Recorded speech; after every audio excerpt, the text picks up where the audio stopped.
Our graduation speaker for this year, Michael Brown. Michael comes to us as a person for whom we have tremendous respect. He is known nationwide for his founding and his work as CEO of City Year, which is dedicated to helping the youth of the country make it through the pipeline to a successful education and successful careers. It is very hard work, and it's a very thoughtful process. It's been my pleasure in talking with Michael for over the last short period of time, and before that, I was most impressed when his first request, when we asked him to be our speaker, was to ask to talk to a few of the students who were here with us at the school. And I don't think I've ever had another speaker ask to do that. I was totally impressed. He's a wonderfully humble man who is tremendously creative and effective at what he does, and I think we have much to learn. He will also be receiving an honorary degree from Boston University on Sunday. I give you Michael Brown.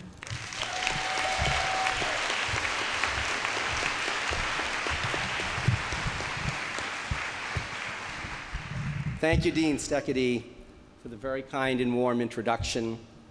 Dean and members of the faculty, the administration, and most of all, the Boston University School of Social Work, graduates today, and your family and your friends, I'm incredibly honored to be with you today. Being here today has even special meaning for me because City Year is celebrating our 25th anniversary, and the BU School of Social Work played a critical role in City Year's founding. The year was 1988. And we were a handful of friends who wanted to start up a new nonprofit organization. We had no grants, we had no organization backing us, and frankly, as young people who had spent most of our adult lives in college or grad school, we had precious little work or even real life experience. What we did have was a very deep passion for a big idea: voluntary national service. The idea of calling on Americans when they're young to give a year or two of service to their community and their country.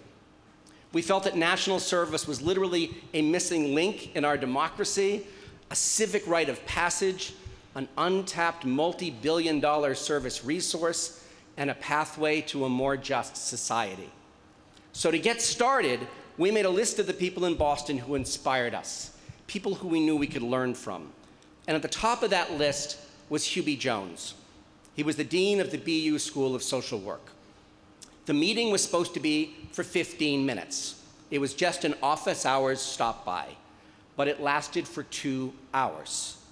Hubie had so many concrete suggestions and so much advice, but he also had something really unique: a tough-minded analysis of how to make social change happen.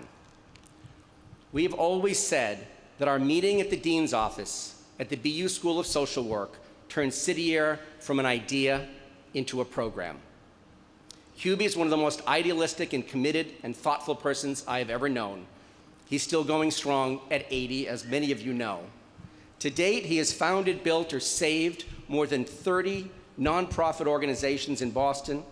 He's been a powerful force for social change for over 50 years. And I couldn't be more proud that today, Hubie sits in the office next to mine, where he is member of the City Year senior leadership team and City Year's social justice entrepreneur in residence. Hubie was the first person with the skills and experience and education from social work to dramatically impact City Year, and he was not the last. Another was a woman named Cindy Laba. She transformed our recruitment in the 1990s. She pushed our applicants to show us that they were ready to give their all, and she pushed us to take them even more seriously when they said they would. Her unique outlook, based on social work education, of systems thinking, human development theory, and a deep commitment to social justice, was invaluable. And so I asked her to be my chief of staff, which she did for 10 years. And 10 years ago, she left to found something called Beacon Academy. Cindy was tired of hearing of private school leaders said they wanted to offer more high school scholarships to low-income urban students, but that those students couldn't do the work and would ultimately drop out. Well, Beacon is like an education boot camp, and Cindy is the drill sergeant. Today, Beacon students not only attend many of the top private high schools in New England, they receive millions of dollars in scholarships, and they thrive there. And Cindy has done it all with a moral toughness that inspires me every day.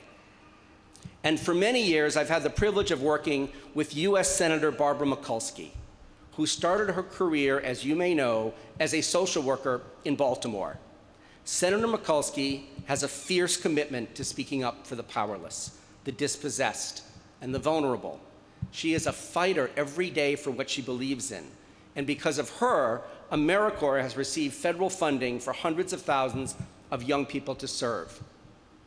So every day, I also see the power of social work to transform educational outcomes in the nation's highest poverty schools, where 3,000 City-Year AmeriCorps members serve as full-time tutors, mentors, and role models. In fact, our closest allies in this work, in addition to dedicated teachers and school leaders, are school-based social workers.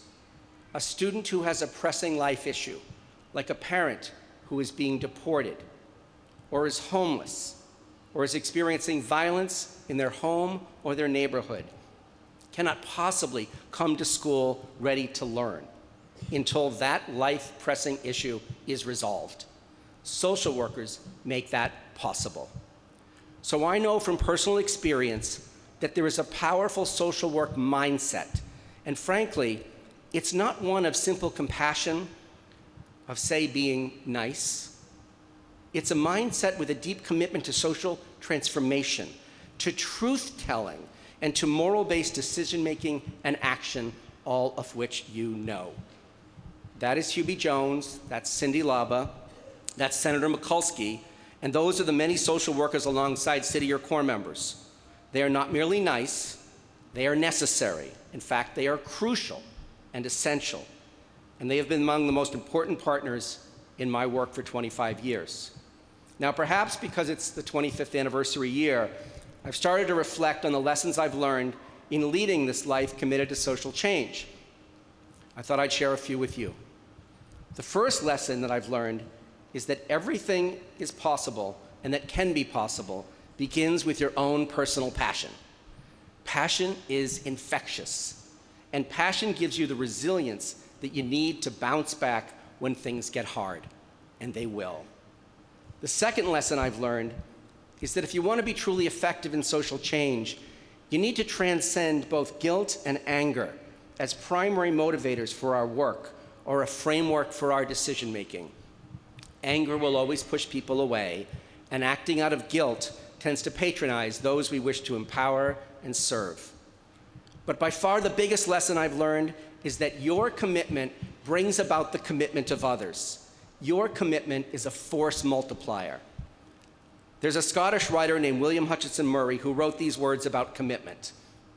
Until one is committed, he wrote, there is hesitancy, the chance to draw back, always ineffectiveness. Concerning all acts of initiative and creation, there is one elementary truth, that ignorance of which kills countless ideas and splendid plans. That the moment one definitely commits, then providence moves too. All sorts of things occur to help that would never otherwise have occurred. Whatever you can do or dream you can do, begin it. Boldness has genius, power, and magic in it. Begin it now. I have found that quote, which I reread all the time, to be so very true. So when we were trying to get City Year started, we had this mantra, national service or bust. And you know what? We almost did bust many times. We were 25 years old. We were incredibly boring at parties. All we wanted to do was talk about national service. And we wondered how to explain to our grandparents how all this education could lead to no job or visible means of support. But like Dorothy following the Yellow Brick Road, at every turn, people we met came out of the woodwork to help and to follow that Yellow Brick Road with us. People like Hubie and Cindy and Senator Mikulski, and so many more, especially the young people who stepped forward to serve as City-Year Corps members for little pay and long hours, for a year-long adventure in American idealism. including at least 5 I know in today's remarkable graduating class: Jessica McCulley, Katie Meyer, Maureen Mulholland, Maggie Prizona, I want to get that right, Prizonzona, and Zorli Toribio. And I want to thank you all for your tremendous service in our City Year organization.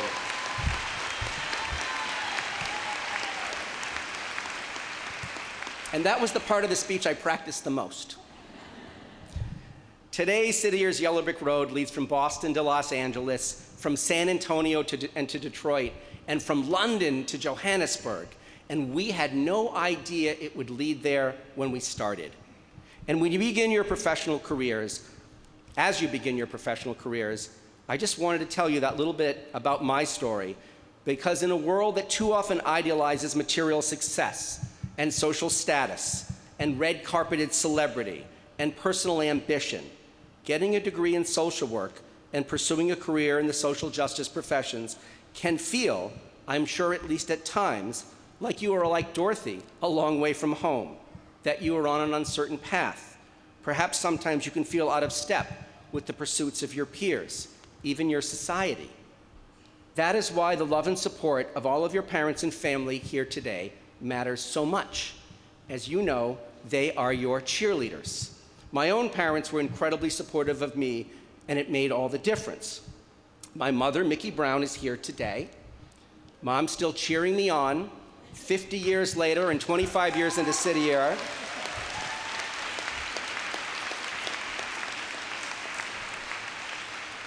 But truth be told, in those early days when it wasn't all that clear that you could really make a living at this, and all of my siblings, all 5 of us, chose professions that we were pursuing our passion rather than practicality, I always teased Mom and Dad, and I would say, you know, this is all your fault.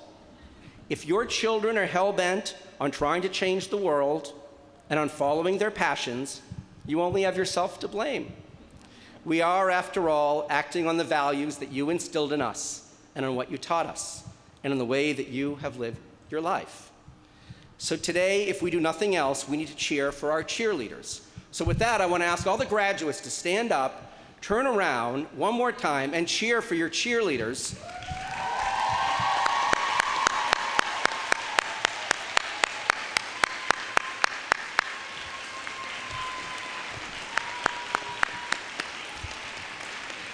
Because that has made all the difference.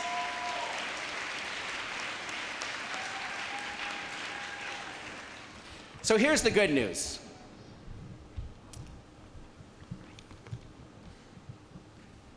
Once you start that journey, you soon discover that a lot of amazing people have been on the same journey too. You quickly find that you are surrounded by many like-minded colleagues and friends and mentors and leaders, even historical figures of towering inspiration, all pursuing their dream for a better world. But you only meet these amazing people when you pack your suitcase and hit the road of social justice. If you take nothing else from your experience at the BU School of Social Work, take each other. Your classmates, your professors, your teachers are the social basis, the shock troops, and the support services for your personal and lifelong journey of social justice.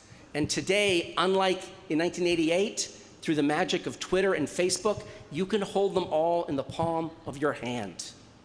When we were starting City Year, we used to joke that sometimes we felt like pursuing our passion for national service seemed, at least at first, so out of step with everyone else that it almost felt like we had run away to join the circus.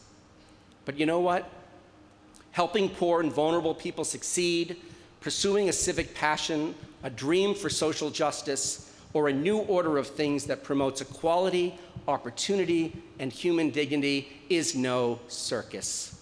That special gathering is at first a caucus, and as it grows, it's a Congress of social justice workers, builders, and leaders.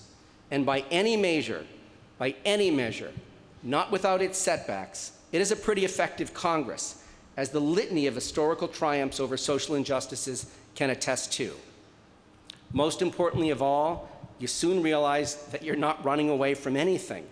You are in fact running to something magnetic, and inspiring. You are running to powerful ideas and ideals that stir your soul and motivate you into action. You are running to your dreams for a better world, for the young and the old, for people of color, for the marginalized, for the disaffected, for the dispossessed, for human dignity. Perhaps most of all, you are running towards your authentic self and a life of meaning, adventure, and purpose, all of which your initial salary out of grad school, perhaps notwithstanding, is priceless. And so the School of Social Work class of 2014, the newest members of the Congress of Social Justice, my message to you is simple. In a world of growing inequality, you are needed. You are needed more than ever. You have the skills and the values to do what perhaps no other profession can do. Using your unique analytical tools, informed by a deep commitment to social justice, you can have a transformational impact. You are, in fact, a triple threat to injustice. First, you work on a personal level, and you can change the life prospects of individuals and families caught in socially and economically destructive webs, not of their own making, that are holding them back from leading healthy and productive lives. Second, working on an institutional level, you can challenge the status quo, even if it's benignly short-sighted or intentionally repressive, and reorganize the priorities and practices of major institutions and organizations, the places where people lead their lives. You can ensure that these institutions are open, equal, just, and effective for all people, no matter the color of their skin, their economic status, their ethnicity, their national origin, their physical or mental challenges, their gender identity, or whom they choose to love, marry, or unite with as family.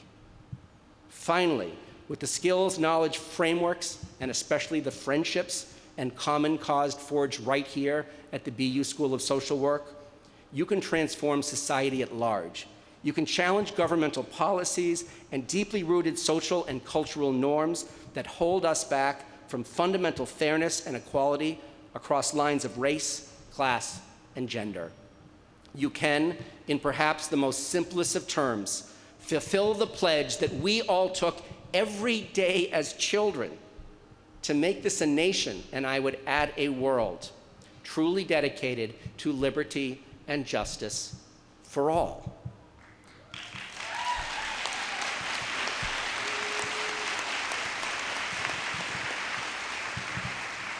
Dr. Martin Luther King Jr. said that the arc of history is long, but it bends towards justice. Use your skills, your education, your classmates, and most of all, your passion and commitment to bend the arc faster. Bend it as fast and as far as you can. Congratulations, and thank you.